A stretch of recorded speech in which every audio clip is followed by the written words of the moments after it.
Kweku was buried like a beggar, but why did his ghost come back? A billionaire. They didn't even have a coffin, just plywood. His children wore torn slippers. His wife, Anita, couldn't even find black clothes to wear to his burial, but his ghost came back to haunt them. And in the mirror, Anita saw him. Phones inside drawers beeping, radios hissing, and breeze entering the house. But windows were shut. Signs everywhere, never clear. Why did Kweku's ghost return, this time draped in wealth instead of rags? It came back with billionaire secrets, a hidden fortune, and a truth so explosive it could tear the living world apart. But the dead doesn't speak without reason. What did he know? Why break the silence now? Settle in. The answers won't just shock you, they will haunt you. This is how it begins. You could tell Kweku's life just by looking at his hands. Rough palms, cracked fingers, and scars from years of struggle. His short nails were always dirty with oil or dust. He was the kind of man you could trust to fix a broken fan or a radio that wouldn't work. He fixed old electronics in a small shop squeezed between a Mama James selling clothes and Mama Blessing roasting plantains on a metal drum. The kind of man neighbors describe as quiet in police interviews. The sort of calm that makes you wonder what storms he is suppressing. Every morning, before the sun rose, he walked through the narrow street of Ayonda behind their house with his old big toolbox in his hand. The Ayonda market was always busy with buses honking, women over haggling prices of food items, children playing with no shoes on. Kweku would then sit under an old red Coca-Cola umbrella, repairing customers' broken things. People liked and respected him. He didn't borrow money. He didn't chase women. He went to church every Sunday with his wife and 2 kids. He always greeted older people with a bow of his head. But there was one unbreakable rule he had. Never purchase life insurance. He didn't shout or make noise around it. He just said no. Like someone saying no to a forbidden fruit they didn't fully understand, but instinctively feared. He didn't trust it nor the way it sounded. In our place, we said life insurance was like inviting ancestors to dinner, then handing them the bill. It is like saying amen to your own funeral. My back is my policy, he would say. My prayers, the premium. Anything more was faithlessness. And he wasn't the only one, because many people in the market felt the same, especially the women. Every family knew the stories. Men who bought policies suddenly perishing in accidents. The white man's protection carried its own curse. Once you signed that paper, someone once whispered, the grave starts calling you. Kweku remembered those words, even when Anita, his wife, brought it up now and then. She only spoke about it when the kids had gone to bed or when they were outside under the moonlight, cooking dinner with firewood. She always spoke gently because she knew it was a sensitive topic for her husband. Please don't get me wrong, she said one night while the fan hummed beside them. It was one of those rare nights when electricity actually flowed through their wires. She was using the hot plate to cook a week's worth of meals before NEPA inevitably stole the light again. But we should think about the children's future. Just in case, honey. Kweku was lying on his back, one arm covering his eyes. He moved the arm slowly and looked at her. In case of what, Anita? You know what I mean. I am not going anywhere there. But what if something happens? He sat up quickly and took the water bottle near the bed. That is not our path. His voice softened, only for the last word. Please. Anita didn't say more. She knew Kweku well. Once he closed a door in his mind, it stayed shut. He wasn't actually preachy about what he believed, but he didn't change his mind easily either. Once he believed something, it stuck inside him. And not love, not fear, not even the thought of leaving his kids behind could change that. He trusted God. He trusted hard work. But he did not trust the paper that said it will help after death. Even when Pastor Elias, with his clean white robe, told them during their marriage classes, "Fear is not from God. Don't think about death. Think about faith." Kweku took that as a sign. He believed he didn't need life insurance. Life is like a Lagos bus conductor. It doesn't care if you believe in change. You had better exact transport fare. Their downfall started slowly, like it normally did in other homes. He had a cough that came and went, like someone knocking and walking away without entering the house. Kweku said it was nothing. "It is the market dust," he told Anita. "You know, there is hardly any power supply, so there is no fan to blow away the market dust, that's all." He drank warm water and took a ginger recipe. He rested for a few days, but the cough came back stronger. He started having cold sweat at night. He was losing weight gradually, like a candle melting quietly. Then one morning, at sunrise, Anita found him sitting on the bed. His head bent and he was breathing hard. "Kweku?" He didn't answer. He looked at her and tried to stand up, his lips and eyes pale, but he fell back onto the bed. Anita's hands trembled as she picked up her phone to call the nearby doctor. Kweku's wife sat in the hospital all day, her Bible clutched tight in her hands. Every cough from his bed made her jump.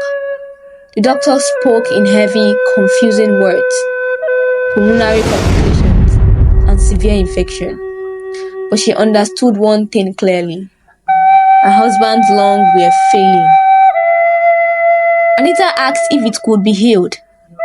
The doctor looked away and said nothing, and that silence said everything. He started selling things. First, the small TV they had gotten years ago as their wedding gift from one of Kweku's friends.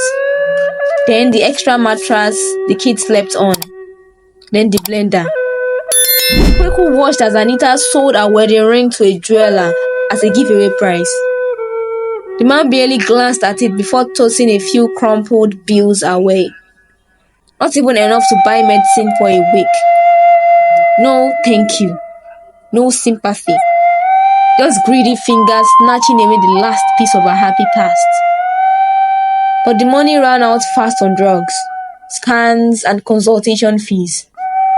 Friends once laughed and drank with them on weekends. Let calls go unanswered. People from church murmured, "We are praying for you." Hollow words that never turned into food or money. Then Anita stopped waiting for the miracle of human kindness. The children learned silence like a second language. Beatrice, 10 years old, going on 40. Beatrice helped Jamal with his homework. Jamal, just 7, stopped asking questions. When Daddy would come home with no answers, but they called it being strong. It wasn't strength, it was survival. Anita hardly slept. Her face looked tired. Every evening, she sat next to Kweku in the hospital, wiping his forehead, reading psalms from the Bible. Most times, her voice trembled with tears. On the last night, Kweku turned to her, the machines beeping. One tube first air into lungs that no longer remembered how. The other translated his fading pulse into jagged numbers on a screen, a language Anita hadn't asked to learn. When he turned his head toward her, "Come closer," he whispered with a dry voice. Anita leaned in. I should have listened, he said. I should have prepared. I am sorry, Anita. He had spent a lifetime believing goodness was a shield. Preparation was the only prayer that mattered now. His father's voice echoed too late in his head. Boy, don't bring a Bible to a war. Bring bullets. It's fine, Kweku, she replied, holding his hands and kissing it. Like you say, we are going nowhere. You will pull through and come back home. To me, to the children. That night, the machine didn't beep again. Instead, it made one long flat sound, and the room became quiet. Kweku gave up the ghost, unprepared. The market closed early the day they buried Kweku, but it wasn't out of respect. It rained, and the heavy kind, the one that soaks through the roof and makes charcoal and firewood refuse to light up. A rain that makes people stay inside and pretend they didn't see the widow who stood alone in the street with 2 children and a coffin she couldn't afford. Not even half of it. The coffin wasn't even really a coffin. It was plywood, nailed in a hurry by one of Kweku's former customers who used to bring him spoiled bread toasters. They borrowed a wheelbarrow from the mechanic beside the mosque to carry it to the cemetery. There was no canopy, no music, no small chops or plastic chairs. Anita wore her only black dress that was too loose at the waist now, because she hadn't been eating. Her scarf was the faded one she normally used for house cleaning. Her eyes were dry, not because she had no tears, but because they had dried up days ago. Grief does that every time. It empties people from the inside before the outside starts to cry. Beatrice stood close to her mother, holding her brother Jamal's hand. She had tied her own scarf like an adult, tightly around her small head. She didn't want the wind to blow it off. Jamal, 7 years old, kept asking if Daddy was cold inside the box. Nobody answered him. When the priest finished mumbling the last prayer, people started to leave. Some people gave Anita that half hug of pity. Some avoided her completely. No one asked how she would get home with the children. No one asked what they would eat that night. It was like they believed grief would somehow feed her. Anita wiped her hands on her wrapper and watched the grave being covered. It didn't look like her husband's grave. It looked like a hole for a stranger. That night, the house was too quiet. Everything looked like it was waiting for something. Jamal vomited at the corner of the sitting room. He had barely eaten all day, but he kept saying it felt cold. Anita checked the windows and saw that they were closed. Yet the kitchen curtain kept moving like the wind was passing. Something started again, but this time it was airy. Then the impossible. Kweku's battered Nokia 8 phone, the one whose screen had broken countless times, blinked in the drawer even though there was no battery inside.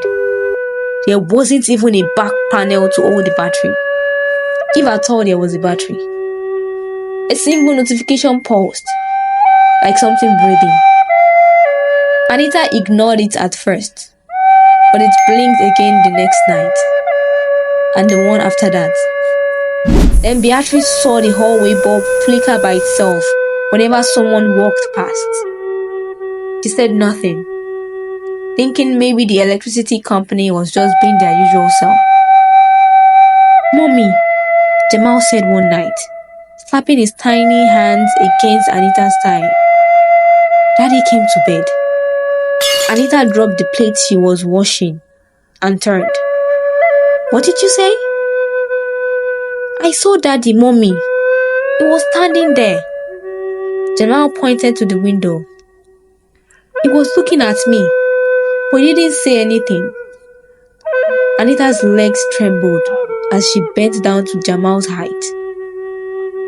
He didn't say anything. Yes, mommy.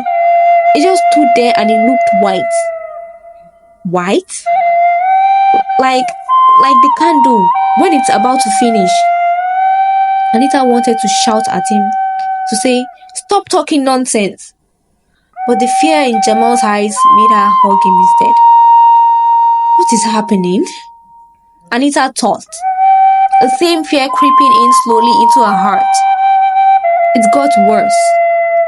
One evening, while frying Gary, Anita heard Kweku's voice, the soft tone he used when he whispered, "You are still my crush, even with morning breath." She turned quickly, but there was no one there. She shook her head and dismissed it. "I'm just tired," she murmured under her breath. Dreams started too. They became frequent, but when they came prepared.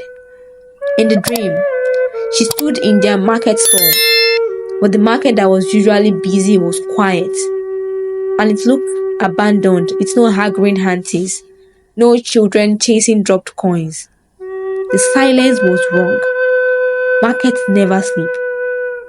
In the dream, he was always there, sitting under the faded Coca-Cola umbrella, his younger self watching her with eyes heavy with unspoken grief. Some nights, his fingers traced the edges of a folded paper. Others, he tapped rhythmically on a rusted lockbox.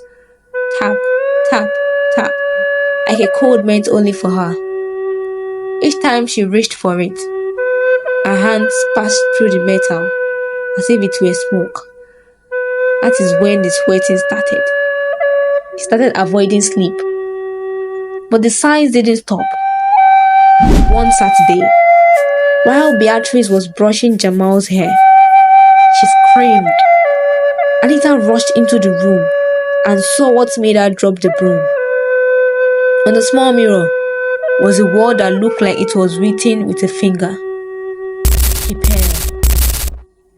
They had him baited with hot water. So where does it come from? She wiped the mirror with her wrapper, but her hands were shaking. 2 days later, Anita stood in front of the mirror, tying her head wrapper. She was already late for the market, but she wanted to look a little less drained. As she stared at the mirror, she caught a reflection of Kweku in it, like he was standing behind her. With a racing heart, she turned, and he wasn't there. Later that week, Jamal fell sick with malaria. She rushed him to the small chemist at the end of the street. As she waited for the boy's injection, her phone rang. Unknown number.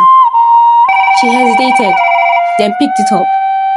No one spoke, except for the soft sound that sounded like someone breathing through clothes. Then the line died. She stared at the phone screen, her heart pounding. When she looked up, the pharmacist was holding Jamal's arm, needle ready. "Madam, you dey shake." Anita nodded quickly and smiled forcefully, but her hands didn't stop trembling. That night, the market stall was in her dream again. But this time, Kweku spoke. "I made mistakes." Anita stood frozen. Her mouth tried to form words in fear. He pointed at the box that was shaking now. "I need you to open it," he said, "before someone else does." She took a step forward and woke up gasping.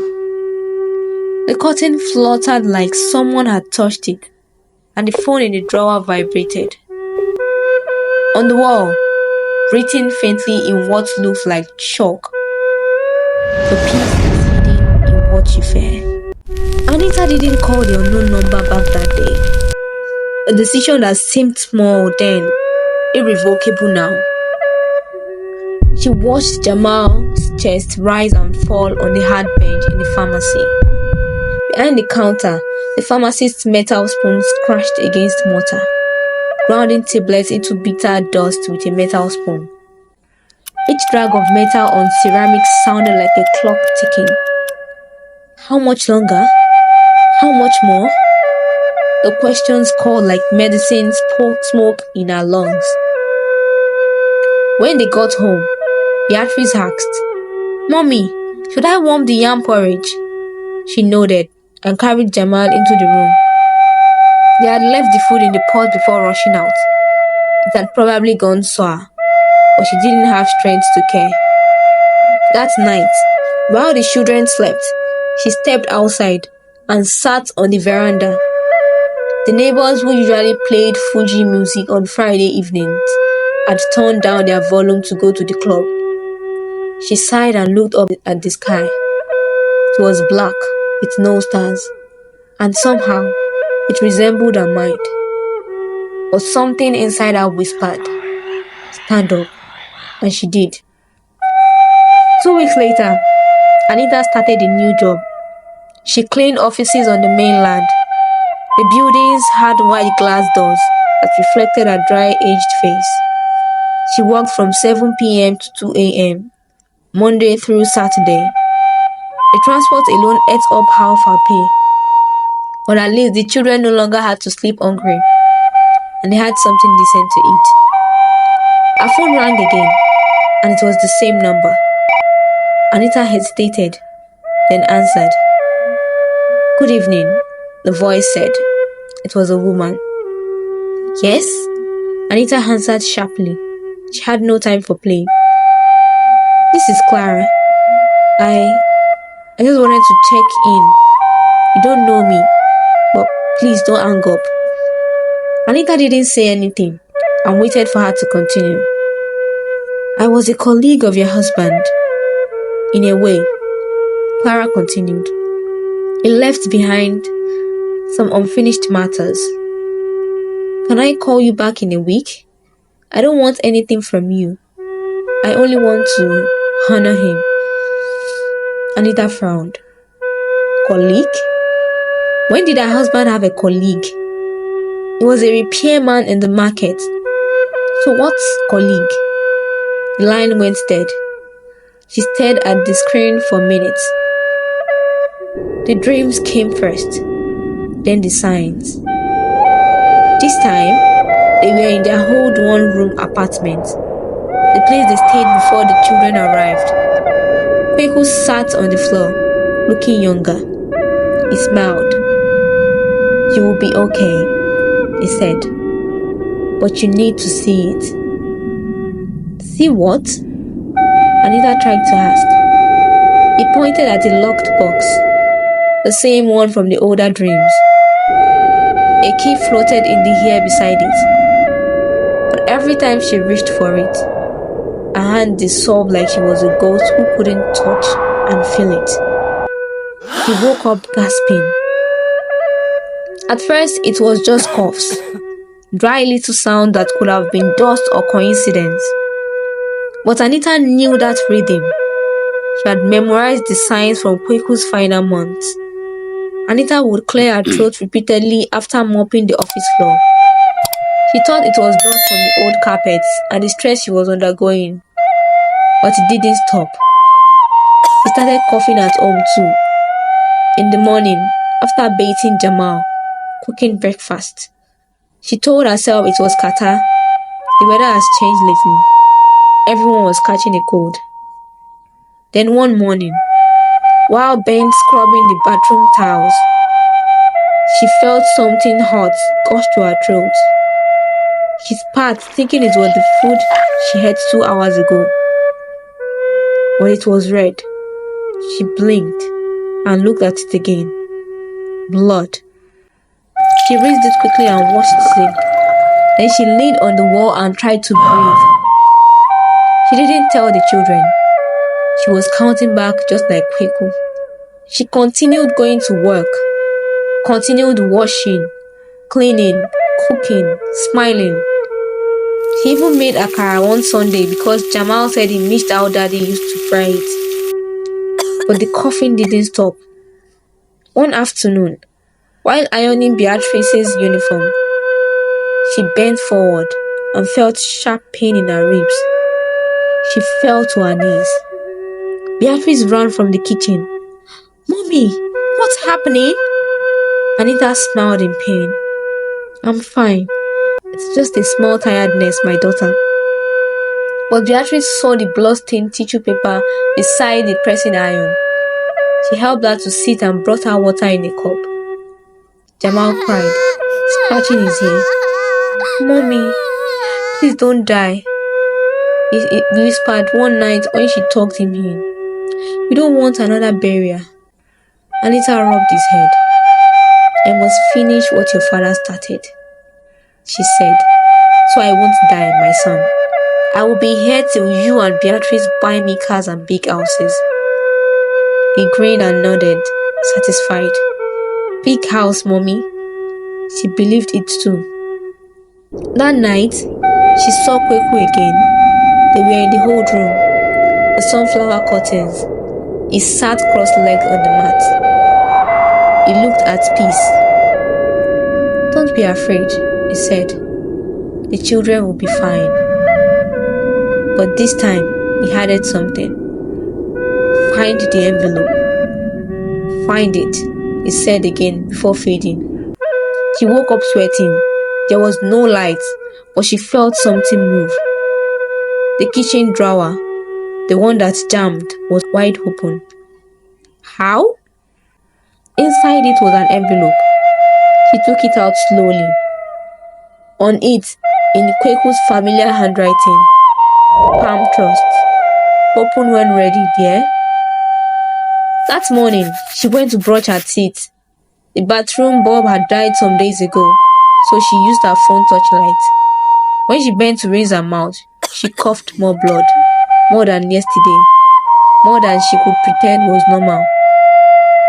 "What?"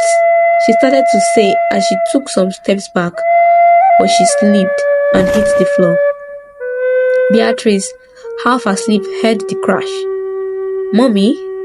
She ran to the bathroom. "Mommy! Somebody help!" Beatrice screamed while waking Jamal. "Mommy!" Anita's eyes were closed, with blood pouring out of her mouth. "Mommy!" Jamal cried. The envelope kissed the floor beside Anita's outstretched hand. And Kweku, unseen by all, stood quietly by the door, waiting. Anita was gone. Another funeral. Another round of "so sorry." This time, there was a small canopy and few rented plastic chairs, and pop-off served. Matilda, Anita's sister, sat, her face expressionless. She just stared blankly. It wasn't that she wasn't sad. She was just tired. Tired of everything. Tired of God. Tired of struggle. Tired of people saying it is well and God knows best when their own lives were fine. She held Jamal close to her chest like a handbag. Beatrice sat beside her. They were too young to understand death, but there was no way they would forget, especially Beatrice, who saw her mother in the bathroom. "Why now?" Matilda muttered, staring at the brown coffin. "You just left everything for me like that?" When the ceremony was over, the children followed her home. It wasn't much. One room, foam on the floor, kerosene stove by the window, and one blue plastic drawer. That first night, Matilda sat on the bed with her hand in her hand. Beatrice was helping Jamal undress. She spread an Ankara wrapper on the floor and tucked him in. Then she turned and looked at Matilda. "Auntie," she said. Beatrice, you want to sleep? You can sleep. Lie beside your brother." Beatrice shook her head. "No, Mommy said I should give you this if anything ever happened to her. She said a woman called Clara might call you too."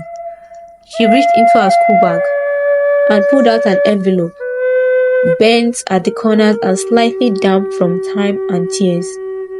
Matilda collected it and opened it. Palm Trust Life Insurance. Beneficiary, Matilda Obafemi. Sum assured, 5 million naira. She laughed so hard that Beatrice thought she had run mad. She didn't understand what it meant. This small paper, Na wetin una mama leave for una? No bank account, no money under bed, just this? She shook her head and threw the paper on the floor. She tossed it to the floor. She wanted to tear it, but she didn't. 2 days later, her phone rang. Unknown number. Hello? She said, no stuffy. Good morning, ma. This is Clara from Palm Trust. I am calling regarding the life insurance policy left for Anita and Kweku. You were listed as the beneficiary.